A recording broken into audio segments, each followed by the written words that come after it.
Hey guys, it's Jen. I am finally going to do Colton's birth story. He was born August 11th, 2016. In case you're unfamiliar, Colton is our third child. At the time of his birth, I had an almost 5-year-old and an almost 3-year-old. Colton's birth was a little bit different than the other two, just to kind of get you started in it. I didn't really know how it was going to go because I felt like the third was just all up for surprises. The pregnancy was a little different. I kept feeling different things along the way. So I didn't really know what to expect from his birth. Ended up having a lot of prodromal labor, 2 or 3 weeks leading up until when I actually gave birth to him.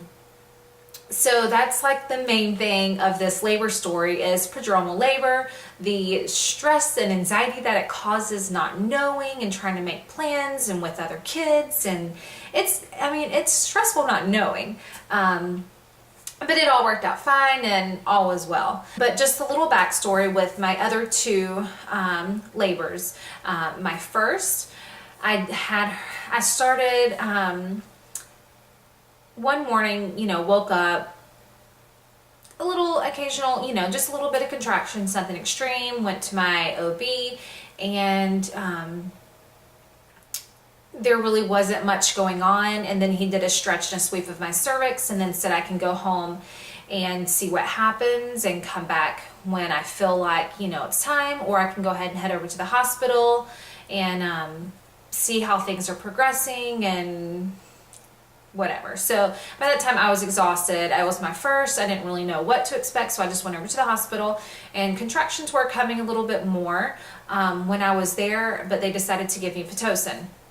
And I wasn't on the Pitocin long. I was on very little Pitocin, and my contractions were coming way on top of each other. And so and then they stopped it, and then I had to get an epidural because the Pitocin made the contractions so intense. So looking back, I should have just waited it out. I shouldn't have gone to the hospital then, because in all reality she would have come later that night or the next day, but I didn't know. And so that was lesson learned for going into my delivery with baby number 2. I said that I was not going to get an epidural if I could. It was my plan just to have him all natural, but it was still with my same OB. It was going to be an all natural hospital birth at the same hospital I gave birth to my first child in. So went through that pregnancy. Everything was fine. Had my all natural delivery in the hospital, and it went great. It was such a better experience than my first labor and delivery, but I still wanted different. Like I couldn't have a birth ball in my room. They did allow me to do intermittent monitoring, so I didn't have to be hooked up to the monitors and just stuck in the bed the whole time. I was freely to walk around and kind of do what I wanted, but very limited to what I could do. And I did have a doula with my second birth, and she was amazing. And so coming to the third time around, I just wanted a different birthing experience. I wanted it more calm, relaxed, to be able to do more of what I want to do. So this time around, I went with a birth center and using midwives. So the whole prenatal visits, everything was just so much better than my previous pregnancies with the OB visits. Like it was so just routine, this and that. I loved my OB, but with the midwives, it was just so much more personal, and they just cared and they just talked to you and just wanted to know what was on your mind. So that whole experience was awesome. And I was so excited to give birth at the birth center, and they have 2 amazing birthing suites with jacuzzi tubs and walk-in showers and queen size beds and just a lot of room. So I was really excited about that. And I also had my the same doula as I had with my second pregnancy. So I had her for this pregnancy as well. I even did a hypnobirthing class this go round. My doula actually does the hypnobirthing classes. So I did one of those with her with a group of probably about 6 other moms. And so that was really nice to just learn different. I mean, sure, I've given natural birth before, I can do it again, but I wasn't really prepared for it. I didn't really do much to prepare myself for it. I just went with my body and went with the flow, and it worked. But she just thought that maybe I can use some of these techniques to help me through it, and thought, why not? So that's what I did this time around. So I will start with the breakdown and day by day signs and symptoms of labor, and just go from there. And if you've watched my previous birth stories, then you know I go into details as far as how I'm feeling, if I have a loose stool, if I'm just, I mean, I just go into everything, because I know in my pregnancies, if I'm thinking about labor, if I'm feeling something, I go and search, or I watch YouTube videos to see if anyone else had these symptoms and how far away from these symptoms that they actually have their baby and all that good stuff. So I go into the details. Hope you enjoy it. Before I get started, let me say, my other two were both, my first was born 11 days early, and my second was 10 days early. So with that given, I didn't really, I mean, I kind of thought maybe he would come a little early, but you just never know. That really doesn't mean much. So that's kind of going in, so that just kind of gives you kind of how my body is. And they both weighed the same and were the same length and were born at about the same age, the same gestational age. So getting started, at 37 weeks, 3 days pregnant, which was July 27th, 2016, I had Braxton Hicks contractions throughout the night and all day, just in waves. I had loose stools. In the evening, I lost 2 pieces of mucus plug. We started the perineal massage with evening primrose oil, and we're also intimate. I mean, I was just trying to do what I could to help my body get ready for this baby to come out. Late that night, I just kind of had a hungry, nauseous feeling. And I'm going to be looking down a lot because I have all the notes and all the details on my phone. So the next day, 37 weeks, 4 days pregnant, which was July 28th, I still had Braxton Hicks contractions through the morning. I finally got about an hour of sleep at 7 o'clock, and they weren't as strong afterwards. I had a loose stool in the morning and lost more mucus plug. I had tiny mucus pieces coming out throughout the day. At 3:45 in the afternoon, I inserted 2 evening primrose oil capsules, just to help try to soften up the cervix, get it ready. At 5:30, I had another big chunk of mucus plug, and at 6:30 p.m., I had diarrhea, and at 11:30 at night, I had a big chunk of mucus plug. Did evening primrose oil, perineal massage again, and we're intimate.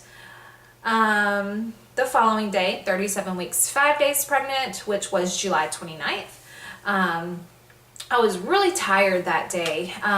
The late morning, I really wasn't feeling that well. I was like hungry but nauseous and just a dizzy feeling, just not feeling well. Had diarrhea at 1, and we had dinner out that night and walked around after dinner, and I lost more plug at 9 p.m. that night. I had like a lower pressure and just very uncomfortable feeling when standing up, you know, in my lower belly. So that was all for that day. The following day, 37 weeks, 6 days pregnant, which was July 30th. We were intimate first thing in the morning, and then I had diarrhea after getting up, more diarrhea after breakfast, and again at 11, and I was still losing some of my mucus plug. diarrhea that night, just lower pressure throughout the day like the evening before, and then I had a few contractions. And you notice how the same with me having loose stools and diarrhea, that's just my body gearing up. I mean, I think it's common for others to do it, but I know with all three of mine, I always have that before I go into labor. Like my body's just cleansing itself, getting ready. Like that's just a sign that I'm about to go into labor. Let's see. The next day I turned 38 weeks. This was July 31st. I had lower pressure and shooting pains occasionally, not too much going on that day. And then we were intimate that night. 38 weeks one day, which was August 1st. I had a midwife appointment. My iron was good. It was 13. I was 1 to 2 centimeters dilated, and my cervix was starting to thin. That day I had some lower backache and crampy in my lower belly. I had a brown discharge that evening and just brown mucus, which I'm associating with probably just having a cervix check. That next day, 38 weeks, 2 days pregnant, which was August 2nd, I had a loose stool in the morning, diarrhea at 10 with some of my mucus plug coming out then, more loose stool, more pieces of mucus plug. Late afternoon, I started just a mild cramping feeling and a backache. We went for a walk that evening and I was having Braxton Hicks contractions, and we were also intimate that night. 38 weeks, 3 days, which was August 3rd. I had loose stool in the morning with a small amount of plug. I inserted evening primrose oil capsule at 11:45. I had lost a lot more mucus plug at 1 o'clock. It was tinged pink with a little bit of blood. Lots of movement from him, and I had lower pressure. That night I went for a really long evening walk, and I had pretty consistent, pretty often Braxton Hicks contractions. 38 weeks, 4 days pregnant, which was August 4th. I was feeling fine that day. Had some Braxton Hicks contractions more in the evening. At nighttime, I felt more uncomfortable and slightly nauseous. And then we were also intimate that night. 38 weeks, 5 days pregnant, which was August 5th. I woke up with contractions at about 3:45. They weren't really your average Braxton Hicks contractions. These were getting more into real contractions. They started in the back, wrapped around to the front. And I knew that these were more real contractions because I'd, experienced them twice before. And also had lower backache, mild cramping. We were intimate that early morning. I couldn't go back to sleep. I started timing contractions at 6 o'clock. At 7 o'clock, I had a loose stool with some mucus. Contractions started about every 6 to 11 minutes apart. A couple more BMs, some loose, some regular in the morning with more mucus. At 9:30, I was losing even more mucus plug when I went to pee. Contractions are still coming. I was just keeping busy that day, trying to keep myself not thinking about it too much because I didn't know how much longer I had in this. I still was trying to rest and just get my normal things done. Let's see, at 3 o'clock in the afternoon, they were 5 to 9 minutes apart. Contractions picked up at 5 o'clock to 2.5 to 4.5 minutes apart. And at this point, I was like, what's going on here? Like, is this going to be the real deal? Like, I was starting to think, like, maybe this could be it. I didn't go back and count the days, but I think around this time is when I, in pregnancy, when I had my other two. So I was like, maybe my body's getting ready. I have kids around this time and, early and everything. But I ate dinner at about 6:30, and at 7:30 I had another loose stool. Contractions at this point were every 3 to 5 minutes apart. They slowed down after a BM, and then when I was winding down for the night. So I was like, maybe this isn't it. They're starting to slow down. I guess we'll see kind of how the night goes in the next day. So the next day, 38 weeks, 6 days pregnant. This was August 6th. I did get some rest the night before. Contractions were farther apart and not as strong. Afternoon, I had contractions in the afternoon, were more uncomfortable with, a backache and just a crampy feeling. I wasn't really feeling too much today. I was starting to feel discouraged. We were intimate that night, but it was more painful, like it was almost hitting something. So I don't know, maybe cervix changing. I don't know. So this brings us to 39 weeks pregnant. This was August 7th. I woke up to pee at 1:45 in the morning. I had a Braxton Hicks and a lower backache. I couldn't get comfortable to go back to sleep. I had a couple more contractions, and I had a BM at 2:15 in the morning. Some more contractions and back pain throughout the night. We were intimate that morning, and I went for a walk at 10:30. I had contractions all throughout the day, about 15 to 30 minutes apart. So it's really not anything, but annoyance. At 2:15 in the afternoon, I had a small amount of mucus plug. At 2:30, I inserted evening primrose oil capsules and rubbed clary sage oil on my belly. Let's see, and also did some ball exercises. 39 weeks, 1 day pregnant, which was August 8th. I had a few Braxton Hicks contractions throughout the night. Morning, I had more loose stools. I had a midwife appointment this morning, and was disappointed to find out that there was no change from the last week. So all those contractions that I had been having didn't do anything to change my cervix. Like no known progress to this baby coming out.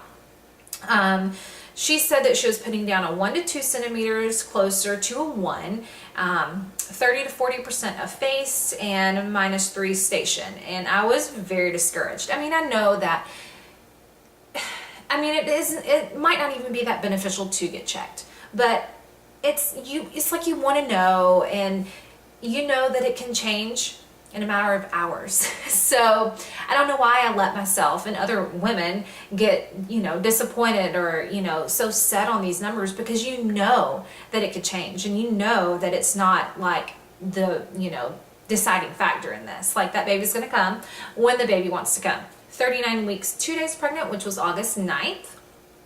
I didn't sleep well that night. My belly was uncomfortable. I was having to pee a lot and had a lot of Braxton Hicks contractions. I had pink blood-streaked mucus in the morning and more pink blood-streaked mucus mid-morning. And that was really all for that day. Not too much going on. That brings us to 39 weeks, 3 days pregnant, August 10th. I woke up at 4 a.m. I had to pee, and then I couldn't get comfortable to go back to sleep. My back was really uncomfortable. I started having contractions at 5 in the morning, and again, they get back to the real contractions. They were starting in my back and wrapping around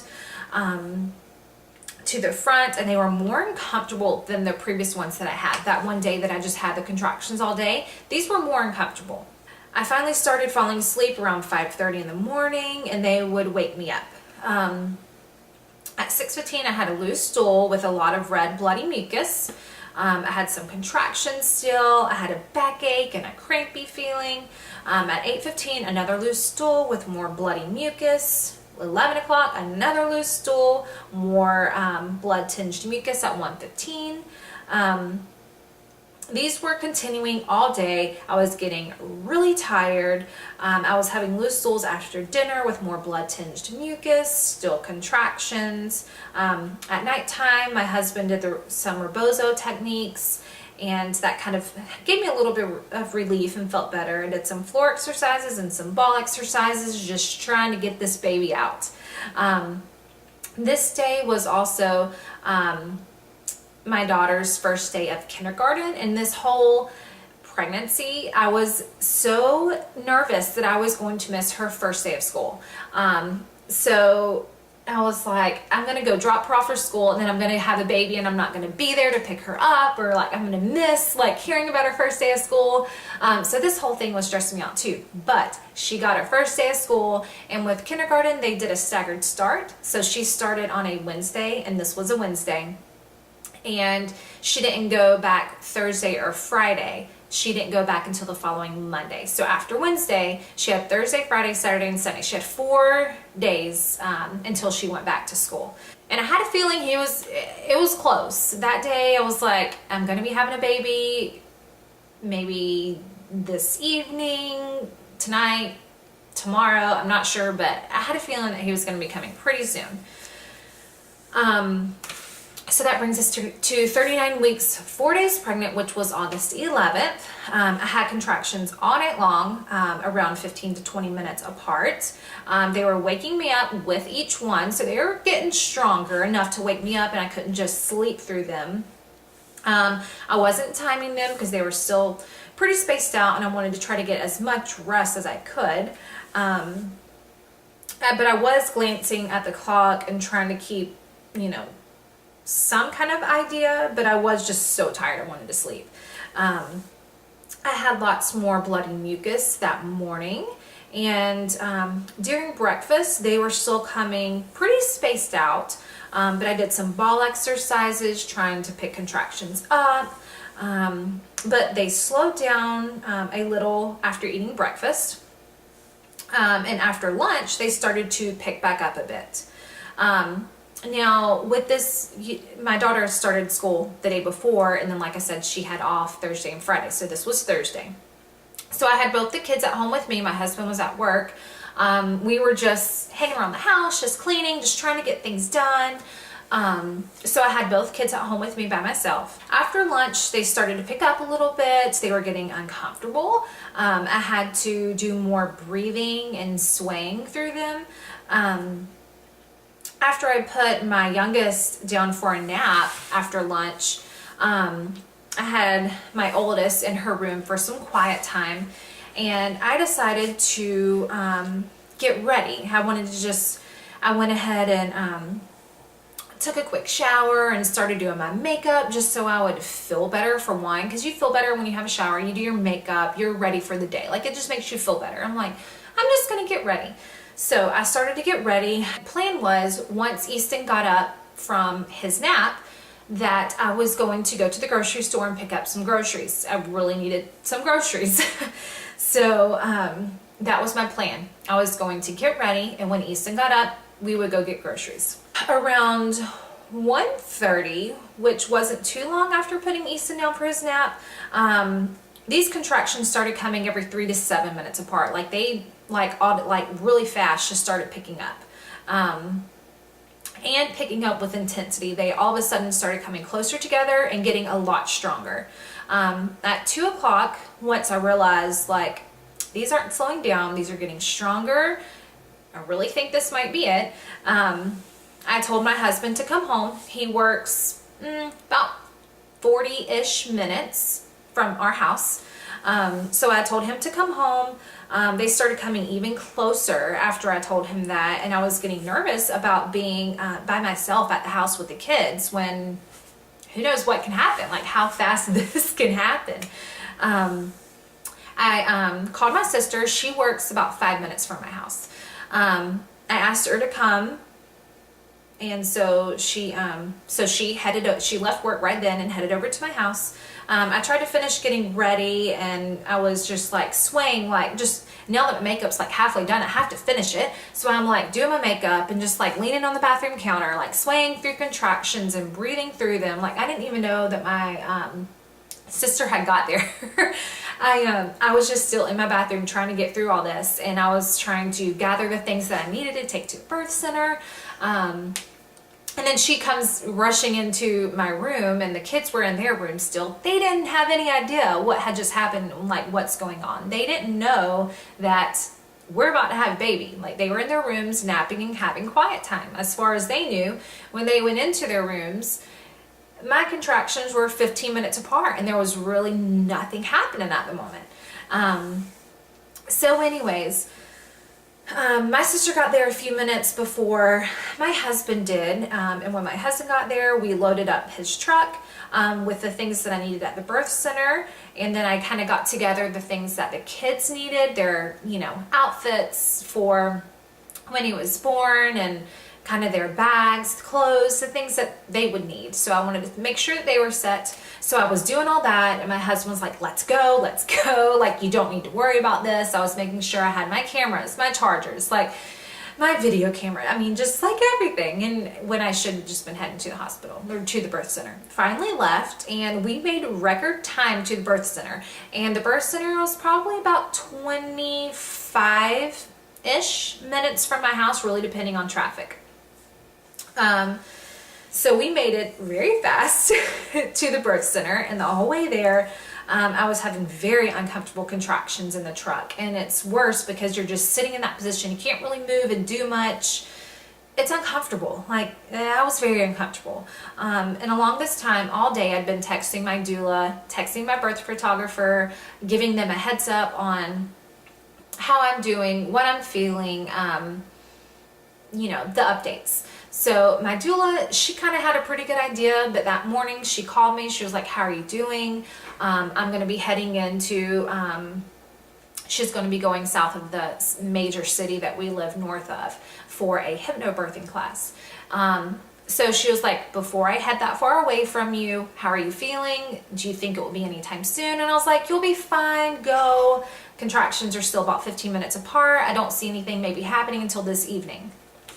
And so she said, okay, I'm going to go. Call me if you need anything. So I'm texting her, and pretty much as soon as she got to where she was going and started her hypnobirthing class, which is a private one with a couple, I texted her. I said, it's time. Meet me at the birth center. And she left right away. The couple was very understanding. They were excited. So I just felt bad because I was like, you're fine. And then as soon as she got there and got started, I was like, this is it. So then she had to leave. So she actually beat us to the birth center because she was a little bit closer than, kind of what we were. So she went ahead and gave the midwives a heads up. She's very familiar with these birth center and with these midwives. She told them, I'm pretty sure that he was going to be coming soon, and I wanted to have a water birth, so she had them go ahead and start getting the tub ready for me. And I'd also texted my birth photographer telling her that we're heading to the birth center, so then she loaded up, she started heading there. When we arrived to the birth center, they have a valet area at the front of the birth center's in a hospital. It's like a new hospital, and they're still building and expanding, but they have a valet service out front. So we pulled up there and got out, and then they just, we let valet park the truck, and we started heading up. The birth center was on the 4th floor of the hospital. So we rode the elevator up. I walked all the way up, still having contractions on the way, but I was, in between contractions, I was fine. I was smiling. I was talking. All was well. We got to the birth center at 3 o'clock in the afternoon. It was 2 o'clock when I told my husband to get home. And so he rushed home from work, got me, we rushed to the birth center, and were there in an hour. So when we first got there, I went to an exam room, and my midwife checked me to see what I was, and I was 7 centimeters dilated. Like I said, they were already getting the tub ready for me, so I went into my birthing suite. I got changed, and I got into the tub, and I labored in the tub. My birth photographer got there like right as we were getting into the birthing suite, so she didn't miss anything. She got it from when we got there and when I got in the tub. I labored in the tub, and then it really wasn't too bad. Like I was really excited about getting in the water and the possibility of having a water birth. That was my goal. But the water and the warmth of the tub just made my contractions feel so much better once I got in there. They were coming pretty consistent. They were harder. They were more intense. But through contractions, I was talking, laughing, joking with my doula, with my husband. It was it was fun, you know, it was very enjoyable. But then it got to a point where it was getting serious. I didn't really want to hear them joking around and laughing anymore. I just needed their, you know, attention and support. And at that time I knew that he was getting close to coming out. I pushed around 4 times in the tub, and I moved to a squatting position in the tub, and then I reached down and he was being, you know, born, and I just brought him up to my chest. So I caught him. I was in the tub. It only took maybe 4 pushes and he was there and I did it. It was just so fast. I mean, that I didn't even do any of the hypnobirthing techniques. I mean, I was, you know, somewhat calm, you know, got through it, but not much of like the hypnobirthing stuff, which was fine. But it just all happened so fast that I didn't even like labor for long before it was like the real deal and he was coming out. But which is kind of awesome. I mean, you want it to be that way. But it was an amazing feeling. Like, I was so happy, so thrilled that my body did this with no problems, and it achieved this natural birth in the birth center and the water that I wanted. So it was amazing. And I didn't have any tears, which was awesome too. With my first birth, I had, I think it was a 1st-degree tear. With my second, I had what they call a skid mark. So I think I got like maybe 1 stitch. And with this one, nothing at all. So I am all for the natural, letting your body do it. It knows what it's doing, childbirth. Unless, of course, issues arise, then you do what you have to do. That's safe for you and the baby. But all in all, it was an amazing birth. I was so happy that everything went like I wanted it to. I was with a midwife. I had my doula there again. I had a birth photographer, which was my first time having a birth photographer, and I am so glad that I did. It was the best decision and money spent ever, because the photos are amazing. I have good photos for my first and second births, but nothing like what these are. And I didn't have to worry about it. Like, my sister was the one with my other births that did it, but I didn't have to worry about that, because this time I also have 2 other kids that my sister mainly and my mom had to watch while I was giving birth. So all in all, that's the story, the birth story of Colton. His name is Colton Thomas. He was born August 11th. He was 6 pounds 9 ounces, which was a little bit bigger than my other 2, and he was 19.5 inches long. I didn't have any complications. I stayed in a tub, delivered the placenta, and then got in the bed, nursed right away, and we just kind of chilled and relaxed for a little bit, and we were home at before 8 o'clock. So I had him at 3:57, and we were home at 8 o'clock eating dinner. Like, my husband went and picked up dinner, and we were eating dinner at 8. So it was awesome. We got to rest in our own bed and just be comfortable. So that is the birth story of Colton. If you have any questions, leave them below, and I hope you enjoyed. Bye.